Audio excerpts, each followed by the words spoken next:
Chronic kidney disease is a serious condition affecting 37 million people. Often overlooked until symptoms appear, CKD is progressive and can put you at high risk for serious health complications, including kidney failure.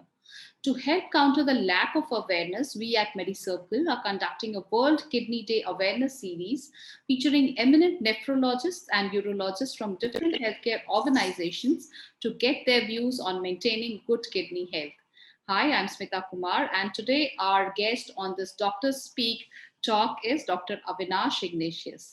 Dr. Avinash is a senior consultant, nephrologist, and transplant physician in Pune. He did his DM from AIMS, Delhi. He has established and now heads the Department of Nephrology at Noble Hospital and also consults at Ruby Hall Clinic, Pune.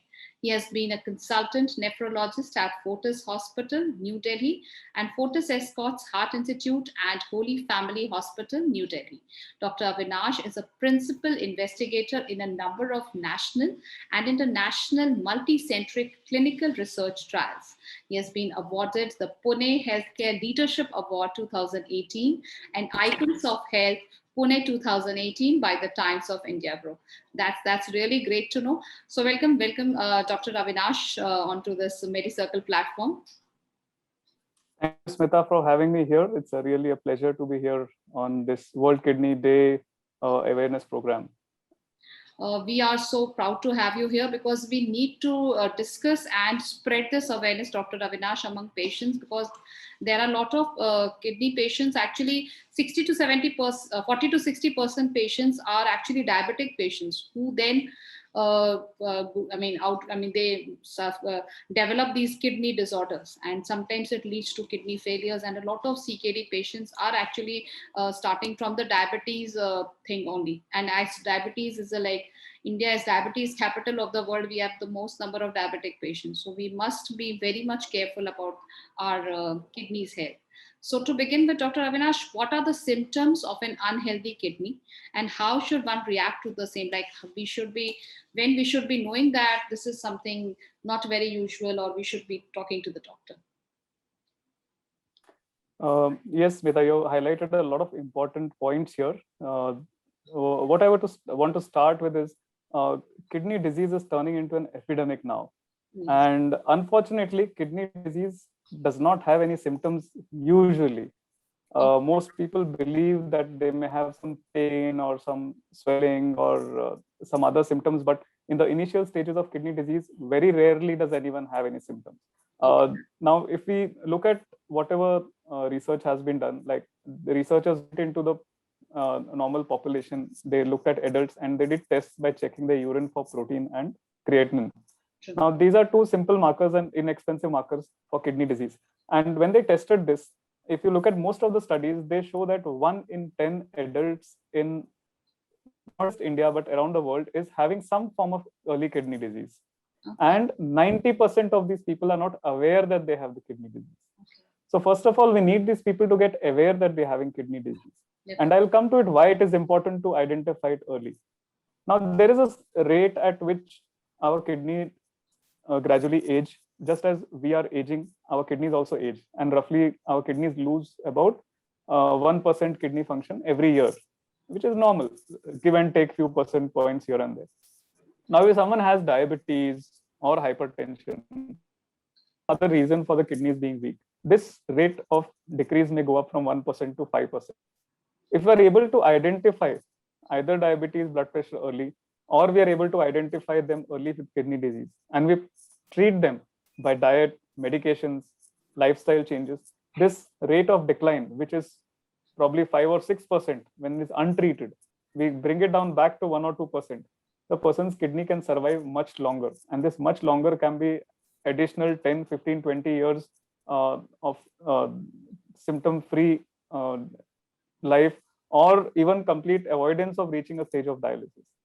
Now, coming to symptoms, if we talk about symptoms, some of the few symptoms which someone may have is swelling on the face or the feet, especially if they wake up in the morning and they see puffiness in front of their eyes. These are some of the early signs that there might be kidney disease. Now there are other issues which can cause similar symptoms, which is like liver disease or kidney problems. Some people may just have water retention around the menstrual cycles. So it doesn't mean that every symptom will indicate kidney disease. But when something like this is there, there is swelling in the legs or puffiness in the eyes, which is not being explained, we need to keep in our mind, maybe there is kidney disease and we have to rule out. Other symptoms can be symptoms in difficulty in passing urine. But what is important is if someone starts passing more urine than usual, or normally we go to sleep at night, we don't get up to pass urine till the next day. Yes. But what happens when kidneys become a little weak? There is a hormone in our body which is secreted, and the kidneys respond to this hormone and don't produce the same amount of urine at night. Now, when the kidneys are a little weak, these hormones cannot work on these kidneys, and the kidneys still produce urine at night. So the person gets up 2-3 times to pass urine in the night. Now this is a very subtle symptom, and most of the times we will believe that urine ज़्यादा हो रहा है तो problem नहीं होगा, and we ignore it. So Dr. Avinash, what are the factors causing kidney diseases and especially kidney failure? Because बहुत सारे ऐसे patients हैं जो पहले kidney disease उनमें detect होता है, and later on even after having medication और बहुत सारे समय के बाद उनका जो किडनी होता है वो फेल हो जाता है, it is not able to do the जो भी उनका जो प्रोसेस है, they have to go to either a dialysis और समथिंग. तो इसे कैसे हम लोग प्रिवेंट कर सकते हैं और इसके क्या फैक्टर्स है किडनी डिजीज होने के? तो जैसे पिछले सवाल में हम लोग डिस्कस कर रहे थे कि किडनी की जो बीमारी है वो बढ़ते जा रही है और it is taking a form of epidemic. और अभी जो अगर हम लोग एडल्ट्स में देखें तो 10 में से 1 को किडनी की प्रॉब्लम है, और उनमें से ज्यादातर लोगों को पता भी नहीं है कि किडनी की प्रॉब्लम है, क्योंकि उसके लक्षण नहीं होते हैं. तो कोई अगर पूछता है किडनी की बीमारी के लक्षण क्या होते हैं, किडनी बीमारी के शुरुआत में कोई लक्षण नहीं होते. It's a silent disease and only if we test, अगर हम लोग जांच करके ढूंढे तभी हमें वो शुरू के स्टेजेस में मिलेगा. बहुत कम किडनी की ऐसी बीमारियां हैं जो शुरू के स्टेज में सूजन के साथ आती हैं, और जो किडनी का स्टोन है अगर वो अटक जाता है तो दर्द होता है. तो हर स्टोन की बीमारी में भी किडनी में दर्द नहीं होता है या पेट में दर्द नहीं होता है. वो स्टोन अगर अंदर धीरे धीरे बढ़ रहा है, कहीं पे ब्लॉकेज नहीं है, तो वो किडनी बिना दर्द के वो धीरे धीरे धीरे खराब होकर पूरी तरह फेल भी हो सकती है. केवल जब वो किडनी में अचानक अटकता है में दर्द, तो ऑलमोस्ट 10% या उससे भी कम लोगों में दर्द होता है. किडनी स्टोन के पेशेंट्स में भी 90% लोगों में दर्द नहीं होता है. तो इसीलिए हमें किडनी की बीमारी पता करने के लिए जांचें करनी चाहिए रेगुलर बेसिस. तो अगर किसी को कोई और किडनी की पहले से प्रॉब्लम नहीं है, अगर उनकी उम्र 40 साल से ज्यादा है, उनको डायबिटीज है, ब्लड प्रेशर है, फैमिली हिस्ट्री है किडनी प्रॉब्लम की, तो साल में एक बार अपनी टेस्ट करनी चाहिए. और ये टेस्ट में यूरिया क्रिएटिनिन है, यूरिन का टेस्ट है, सिंपल टेस्ट है. और मैं बोलता हूँ कि हर साल जब आपका जन्मदिन होता है या आपकी शादी की सालगिरह होती है, तो उस समय आपको ये सब बाकी गिफ्ट के साथ साथ अपने आप को एक ये छोटा सा गिफ्ट देना चाहिए जिसमें आप अपना एनुअल हेल्थ चेकअप करते हैं. एंड इसका जो फायदा लॉन्ग टर्म में होता है वो बाकी किसी चीज में होता है. तो अभी ये जो किडनी की बीमारियां बढ़ रही हैं, अगर आप देखोगे मोस्ट ऑफ द प्रॉब्लम्स जो है वो लाइफस्टाइल रिलेटेड है. डायबिटीज एंड ब्लड प्रेशर दोनों, डाइट प्रॉपर ना होना, ओबेसिटी वजन ज्यादा होना, स्ट्रेस जो हमारे लाइफस्टाइल में काफी बढ़ गया है, लैक ऑफ एक्सरसाइज. तो इन सब चीजों से, mental stress, improper diet, lack of exercise से जो लाइफस्टाइल डिजीजेस बढ़ रही हैं, उसमें स्टोन की बीमारी भी, डिहाइड्रेशन, ज्यादा नॉन वेजिटेरियन फूड, नमक ज्यादा होना, इन सब चीजों से भी स्टोन की बीमारी बढ़ती है. तो अराउंड 70 to 80% जो किडनी की बीमारियां हैं डायबिटीज, ब्लड प्रेशर और स्टोन रिलेटेड रहती हैं. बाकी सब फिर इन्फेक्शन वगैरह में लेसर नंबर ऑफ डिजीजेस होते हैं.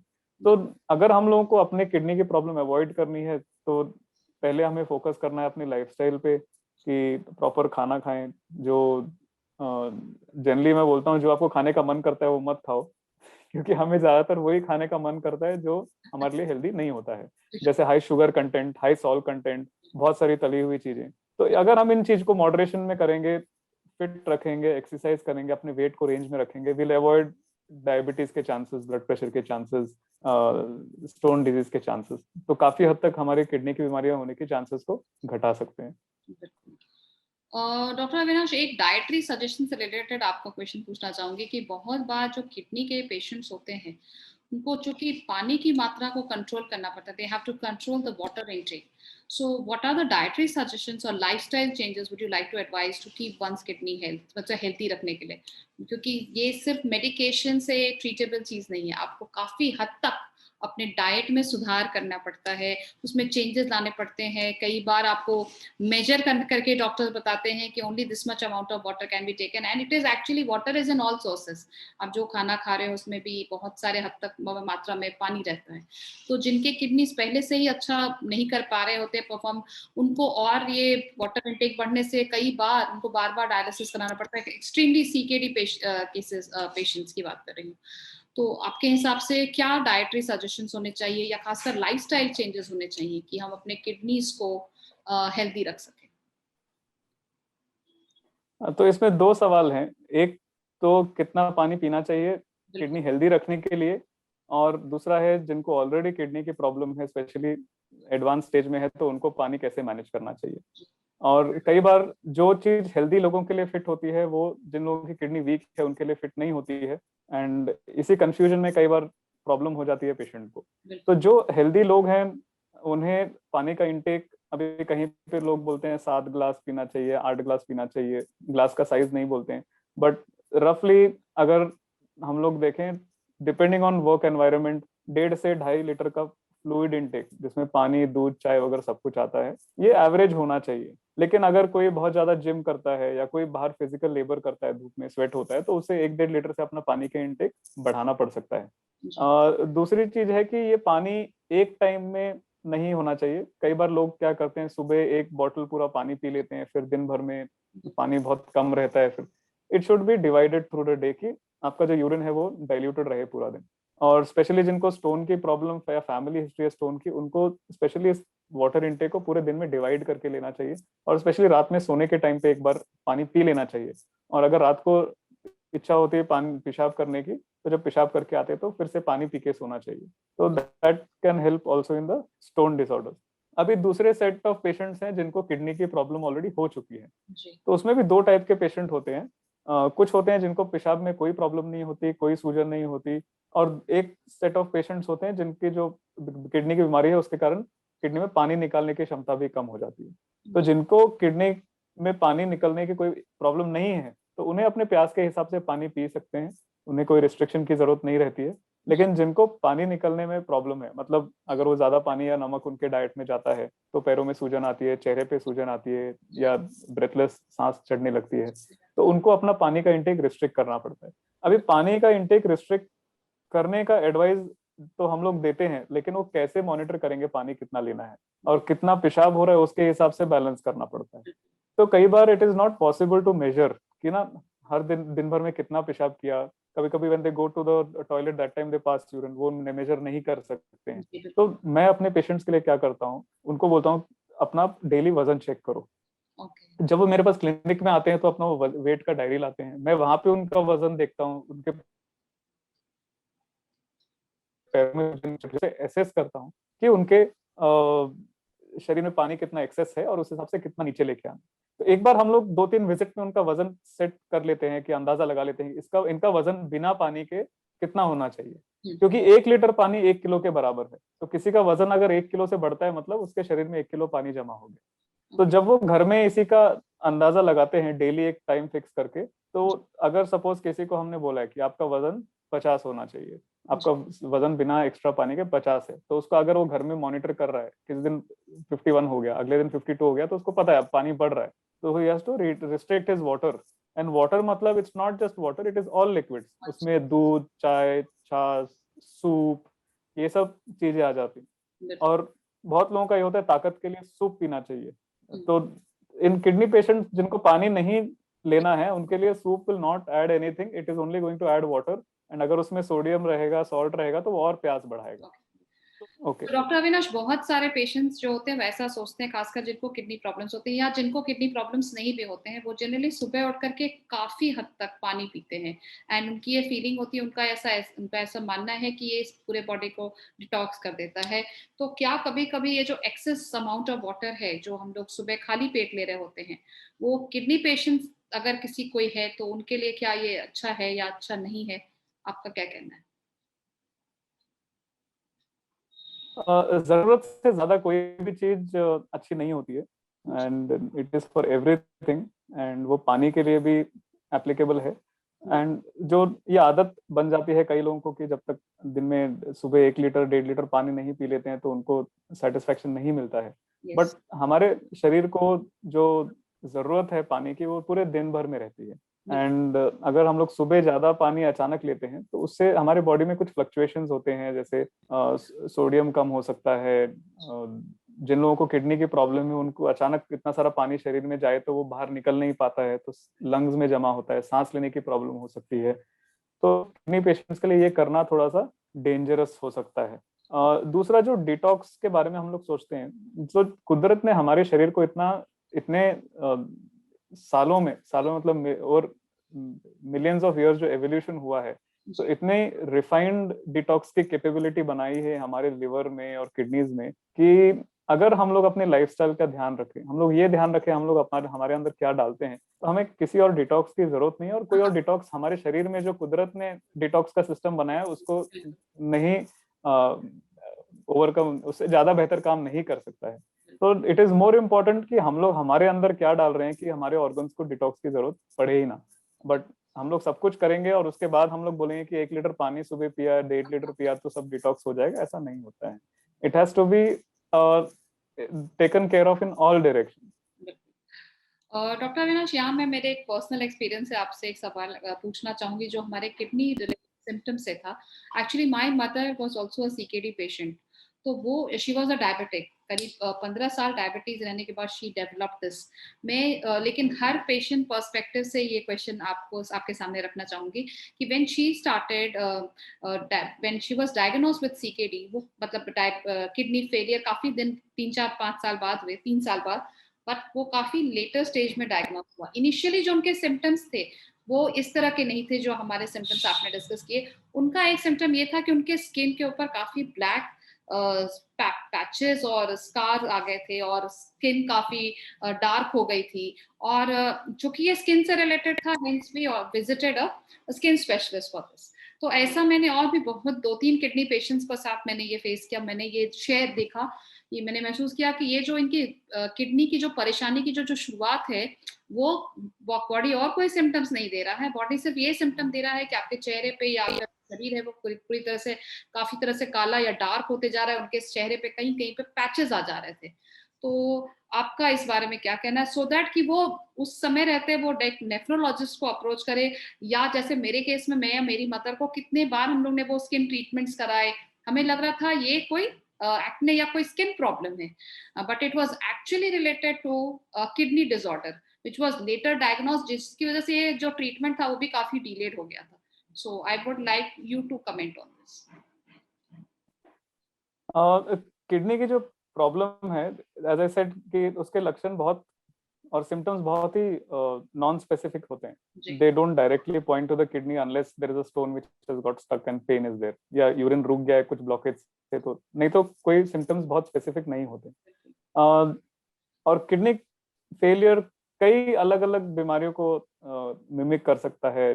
थायराइड की बीमारी, लिवर की बीमारी, हार्ट की बीमारी, इन सब को वो मिमिक कर सकता है। एंड अगर हम लोग स्पेसिफिकली किडनी को ना देखें तो वो डायग्नोज नहीं होता है काफी टाइम के लिए। कुछ लोगों को केवल थकान होती है, हीमोग्लोबिन कम रहता है, उनको आयरन देते रहते हैं, और बाद में पता चलता है कि यार इनका तो किडनी डैमेज था इसीलिए हीमोग्लोबिन नहीं बढ़ रहा था। तो इसी तरह से ये स्किन के सिम्टम्स भी आ सकते हैं, बट स्किन के सिम्टम्स डायबिटीज के कारण भी काफी टाइम से हो तो आ सकते हैं, बट किडनी के प्रॉब्लम से भी आ सकते हैं। तो इसीलिए किडनी पेशेंट्स जो हैं, डायबिटीज के पेशेंट्स जो हैं जिनका पहले कभी किडनी चेकअप हुआ नहीं है, उनको अपना 1 साल में एक बार तो डेफिनेटली किडनी टेस्ट करना चाहिए, जिसमें उनका ब्लड का क्रिएटिनिन चेक किया जाए। तो उससे एक एस्टिमेटेड जीएफआर करके आता है, वो ऑनलाइन भी फॉर्मूलाज अवेलेबल रहते हैं, और कई बार अभी लैब्स जो अच्छे लैब्स हैं वो लोग EGFR करके कैलकुलेशन देते हैं। तो अगर वो 60 से कम होता है तो it should be a sign to be alert and get one assist. दूसरा, यूरिन में अगर प्रोटीन लीक हो रहा है, स्मॉल अमाउंट्स में एल्बुमिन लीक होता है, उसको माइक्रो एल्बुमिन बोलते हैं। तो अगर प्रोटीन आना शुरू हो रहा है तो ये दोनों चीजें हमें इंडिकेट करते हैं कि किडनी में कुछ अर्ली स्टेज में प्रॉब्लम है।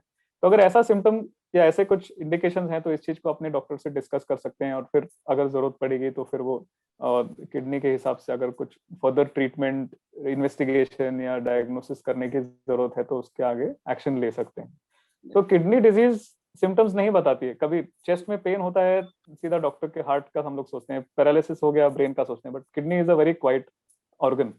तो हम लोग बोलते हैं kidney is like the mother, she takes care of everything but is doesn't say anything. So only when things are beyond a limit that we start seeing symptoms. So we need to take care of the kidney by diagnosing and looking after it. Definitely. Because it is so quiet. That's why it is so dangerous. Definitely. So thank you so much, Dr. Vinash, for sharing this relevant information with us on kidney disorders. जिस तरह से kidney के cases बढ़ रहे हैं, जैसे 40 से 60% cases तो सिर्फ डायबिटीज के हैं इंडिया में, जो डायबिटीज और हाइपरटेंशन होने के बाद they account to CKD cases. And इसमें अवेयरनेस यानी जागरूकता ही सबसे ज्यादा जरूरी है।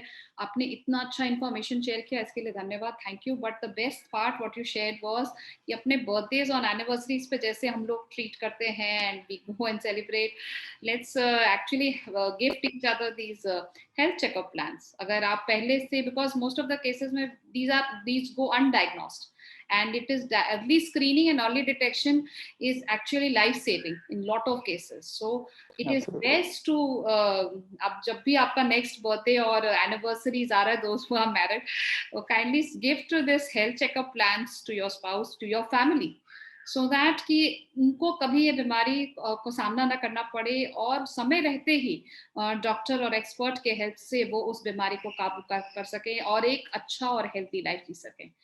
Once again, thanks, Dr. Avinash, for joining us at MediCircle.